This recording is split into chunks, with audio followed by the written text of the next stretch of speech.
Gubernur Aceh Nofriansyah bersama Menteri dan Kepala Daerah seluruh Indonesia menerima daftar isian pelaksana anggaran DIPA dan daftar alokasi transfer ke daerah dan dana desa TKDD tahun 2021.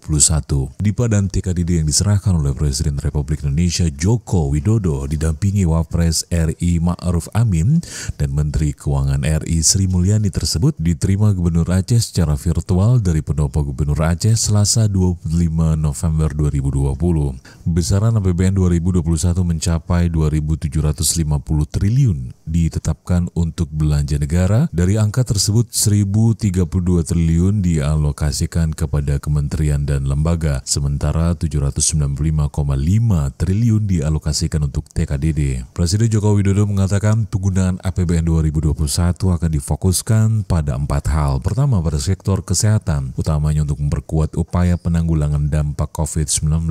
Untuk itu dana yang dialokasikan tersebut akan diperuntukkan untuk pengembangan sarana prasarana kesehatan, pengadaan vaksinasi dan penelitian kesehatan. Yang kedua, APBN difokuskan untuk perlindungan sosial bagi kelompok rentan dan kurang mampu, ujar Presiden Joko Widodo. Selanjutnya, kata Jokowi, fokus APBN 2021 akan dimanfaatkan untuk pemulihan ekonomi, terutama untuk membangkitkan kembali daya ekonomi UMKM dan dunia usaha. Terakhir, pemerintah akan melakukan reformasi struktural baik di bidang kesehatan, pendidikan, perlindungan sosial, dan bidang lainnya untuk membangun fondasi negara yang kuat.